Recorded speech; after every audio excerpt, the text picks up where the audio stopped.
Welcome to the Art of Being Happy, Buddha's Guide to Modern Living from Jethavanarama Buddhist Monastery, Sri Lanka. This intriguing talk series brings timeless Buddhist wisdom to help you navigate life's challenges through simple, practical insights. Each episode offers gentle guidance for finding peace and joy in everyday moments. Join us on this journey toward lasting happiness and inner peace. Brought to you by Sanathanavani, the voice eternal. There's a question you always ask me, which is very difficult to answer. How do we do what we always do and still get to Nibbana? That's a question you always ask me. How do we continue to do what we always do, what we are very comfortable doing, and we've always been doing, and still get to Nibbana? That's like saying, Swaminatha, how do I keep walking backwards and go forward at the same time? I don't have an answer to that question. And I know that you don't like it when I don't have an answer to that question. Because I know that is what you wish for.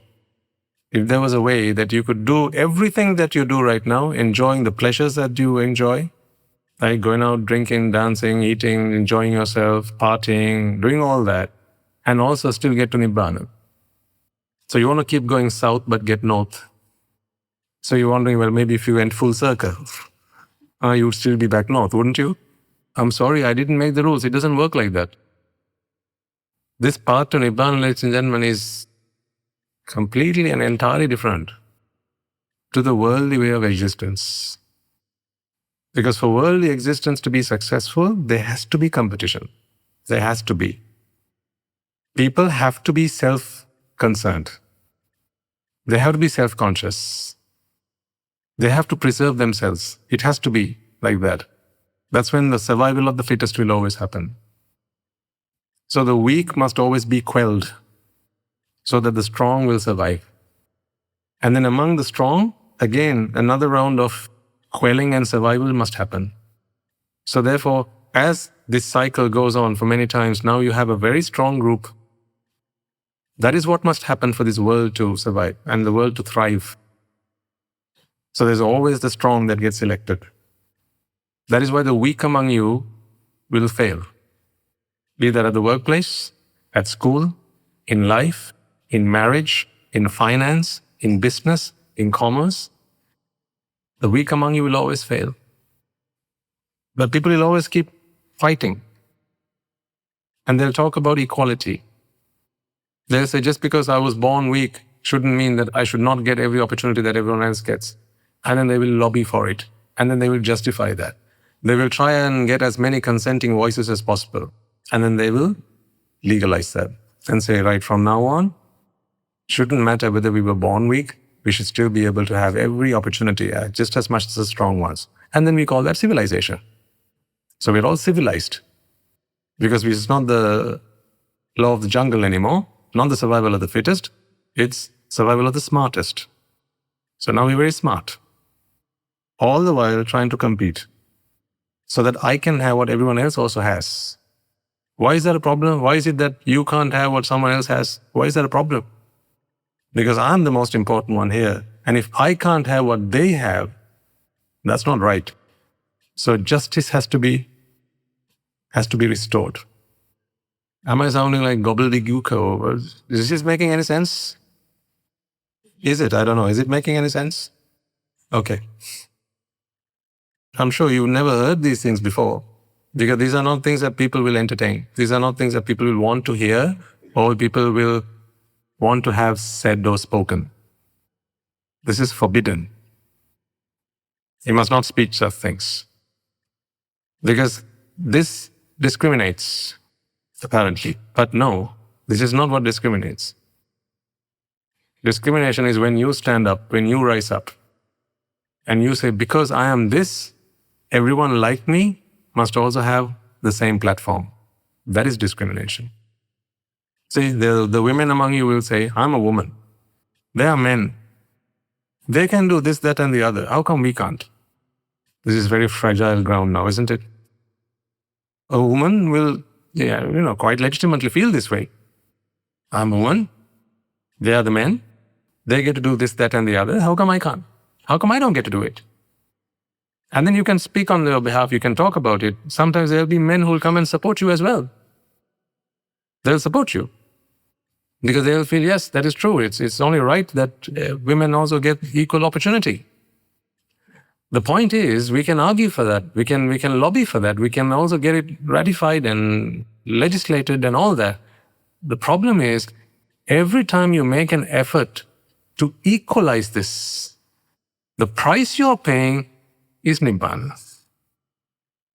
We can get them all onto the same platform as equal partners. We can do that.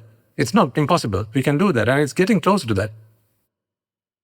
Those days I used to think, may it still be, the glass ceiling. The glass ceiling? Not about the glass ceiling? Yeah. So a man and a woman could do the same job, but it's a ceiling, but it's glass. So you can't, it's just transparent. No one knows why, but because you're a woman, you can't get equal pay.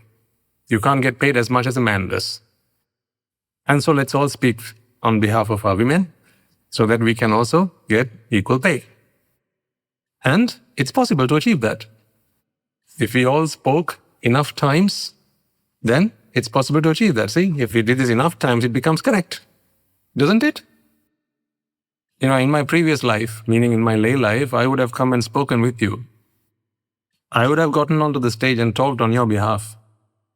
I would have said, absolutely, women should have the same rights as men. If they can work together, if they can do the same number of hours together, then how come they're not paid the same? How come they don't get equal opportunities? How come they don't get promoted the same? How come they're not recognized the same? I would have done that, and I did do that. So back then you would have seen me as someone who fights for women's rights. Today I don't fight for their rights, I fight for their freedom. I don't fight for women's rights anymore. If that's what you want from me, then I'm sorry. Today I don't fight for your rights, ladies. I fight for your freedom. Freedom from that mentality. The mentality that always digs at your heart, that always bothers you, that it's never enough, that I must also be lifted up to the same level as everyone else. And I'm not just talking about women, I'm just talking about in general. Now, even in a group of men, you'll still have this. If you take a bunch of men, right? Men are always comparing with each other. The cars they drive. No? Ask your hubby when you get back home. The cars they drive, the houses they live in. The arm candy. One of the things they'll compare. The amount of money they make. The club that they play golf with. These things are, they're silent, but they're always comparing inside. The watches they wear, the shirts they wear, the brands that they wear, the shoes they wear, the glasses they wear. That's why they come branded. But no one speaks of these things. Because people don't realize that there's a problem, there's an underlying problem that's eating away at your Nibbana. It's never treated. It looks like everything's okay. All the way down to the bottles they drink. That is also compared. That's why in the showcase, I don't know whether they do it now, but in those days, they used to have the bottles they drink all lined up. So when visitors would come, they can see, oh, he drinks this, he drinks that, it must be a big shot. So even among men, you see this. What they don't realize is the price they pay. And that is Nibbana. And so because people don't realize the price they pay, now, then again, to give more food or to add more fuel to this fire, people will come up with these clubs and societies and associations and they'll make it as exclusive as possible. So that's where you have these exclusive clubs and societies and associations. And then they give you these nice fancy badges. Right? Only awarded to members. And then they come in different colors as well. So first you have the bronze, then you have the silver, then you have the gold, you have the diamond, you have the platinum. And those badges can be attached to your car. I hope I'm not speaking about any of you. This is not a personal attack on anyone. I walk with my eyes closed, ladies and gentlemen, okay? You can see when I walk, I look down. So I don't know what car you come in. I don't know whether it has got badges. I don't know what brands you wear. This is not about you. I'm only here to speak the truth. But this is the ugly truth that no one tells you about. Is it not time that someone came and gave you the merits that you have sowed? Mustn't someone come and show you that something's wrong? Because you're always wondering, how come I'm such a good person, but I'm not getting to Nibbana? What's the deal? Of course you're good. But behind the good, there's a lot of bad that happens. But you're blind to it. That's why you need a teacher. A teacher who once wore your shoes, who was in those shoes once. That's why they say, it takes one to know one, and I know what it's like because I was there. I was at the gig. I wore that t-shirt. I smoked that pipe. Not literally, but metaphorically. I was there. So I know what I went through. I know how when I bought my car, right, when I was back there, when I bought my car, it was a fancy car. I wanted to show off. Those days I would never have said that I wanted to show off. But now I'm not embarrassed to say that because I know that that wasn't me. It wasn't even the past of me. There was a mind at that time. Nothing to do with me. There was Pachupan and this is also Pachupan. That I knew when I bought my car, how I went around showing it off to my friends and my distant family and so on, my relations. And the way that I would get into the car, the way I would get off the car and close the door. And if no one heard me, I would open it and close it again. And how I was very particular about it had to be polished. I bought it in a lovely black because I liked it black, and I used to call it the Black Stallion. And it had to be like frame proper, polished. I wanted to show it off. No one said anything about it. Everyone I showed it off to said, wow, wow. If only we could. And every time they said that they couldn't and if only they could, that made me even happier. Because I was somehow above them. I was better than them, and that made me feel good. Where's the compassion there? Where's humility there? This feeling of pride that you are better than someone else. And, whenever the mind feels that it enjoys it, doesn't it? That's a vile and vicious and wicked mind, ladies and gentlemen. Let's accept that. Where's compassion then? Where's loving kindness? Where's mercifulness? Where's equanimity? Where are the 4 Brahmanic abodes? None. It's all out the window. But let's be honest, we are all guilty of it. That sense of pride that takes over our hearts and we are consumed by it. And it makes us feel good that there are people out there who don't have as much as we do. Sometimes we like it so much. And then what we tend to do is we go and try and we support those people. Sometimes we support others because it gives us a good feeling that they're below us. So we draw a line as to how far we help them up. We'll help someone for as long as they don't go above us. That is where you draw the line. This is what the mind is like. You will help someone for as long as, using your support, they don't rise above you. Because the moment they rise above you, now you are small again. Doesn't make you feel good now. I'm not suggesting that everyone's like that, but this is very common. When I got my job at the bank, I used to go around telling people, I loved boasting about myself. Because, they were my contemporaries at university. They were getting out of university. They were getting basic jobs and things like that. And it made me really good to tell people that I'm working in the bank. I'm a banker. And how much my starting salary was and all that. So, we'd ask people, what are you on? What are you on? What are you on? I little did I realize what I was on. I was on something else at that time. It was called ego. But kept asking people, what are you on? And if someone said that they were on something a little bit more than what I was on, I'd say, is that with bonuses and things like that, or is that the basic package? So if they made more than me, there was a problem. So now because I had lost the competition. Now I had to do something to raise myself above. I say these things to you, ladies and gentlemen, because I want to show you what the Dhamma can do. It's done miracles. I don't even recognize that old fellow. He's dead and long gone. I don't even recognize that guy. Just the thought of him makes me puke. But such are minds that are laden with ignorance and ego and pride. Therefore, I could not see all as equal. I could not be happy to know that someone had more than me, better than me. I would never say anything because it would be wrong to say that. You mustn't, like you can't say how they earn more than me. You mustn't say. What must you say? Oh, wow! Congratulations! That's great. What a great achievement! Well done. How did you manage to get that job? Huh? You would ask that. But behind the scenes, so were we equals? No. If we were equals, then I should be happy with their gain, shouldn't I? See, if you met a guy, I'll ask the gents in the room, that if you saw a guy with a girl who you used to go out with, and she gave you the boot.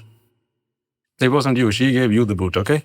In this example, that she gave you the boot, but now you see a guy going out with her, and now he's having the time of his life. He's happy, he's joyful, like he's just, they're just like lovebirds. Like they're so much in love with each other, they just can't get enough of each other. You see that on the street, huh? And I ask you, how does that make you feel? Your tongue will speak, and whatever your tongue says will betray what your heart says.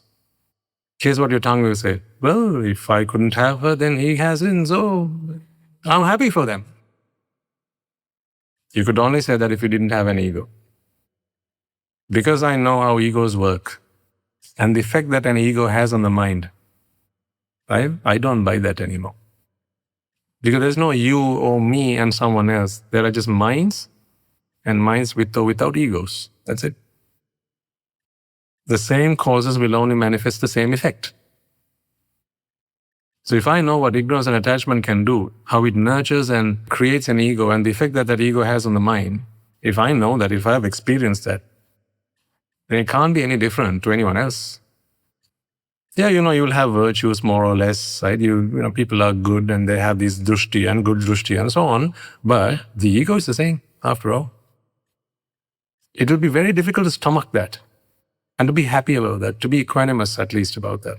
Very difficult. Here's what you want to say. If you saw that he was not happy with her, if you saw that he was also going through a very difficult time with her, that would make you happy. Typically, that would make you happy because she gave you the boot, and so it is not right that now she gets to enjoy and have a good life and have a good partner. It's not right that she gets that. She doesn't deserve that because she gave you the boot. So she doesn't deserve that. Anyone who's done harm and evil to you must not deserve good, right? If anyone's put you at a loss, then they don't deserve to live a good life, do they? I know what your tongue speaks. I can hear that. But the problem is your heart says another story. And I know that you don't like that it says that either. I know that because you're virtuous. You want to be righteous. And you want to silence that voice. I know that you do. That's why you're here. You're here to learn how to silence that voice. That evil, wicked voice that cannot be happy at someone else's gain. Especially if that gain has been deprived to you. And I know you want to silence that voice. So that is why this lesson is for you. How do you silence that voice? How do you put that voice on a permanent mute? Where's that mute button? That comes with wisdom. The wisdom that you are not an identity. That you are not special. That you are not somehow someone who deserves more or better or less than someone else. All this comparison, ladies and gentlemen, is because you are an identity or you feel that you are an identity. Whenever we compare things, we compare identities. That could be physical things. That could be conceptual things. Whenever you compare, you're comparing identities. Uniquenesses is what you compare. You take two things that are unique and then you compare them. So this feeling of uniqueness is the problem there. That's the fundamental problem. Thank you for joining us on The Art of Being Happy from Jethavanarama Buddhist Monastery. May today's wisdom bring you peace and joy in your daily life. We'd love to hear how these talks have touched your life. Share your experiences with us on +91 6361 803371. Until next time, may you find happiness in each present moment. Brought to you by Sanathanavani, the voice eternal.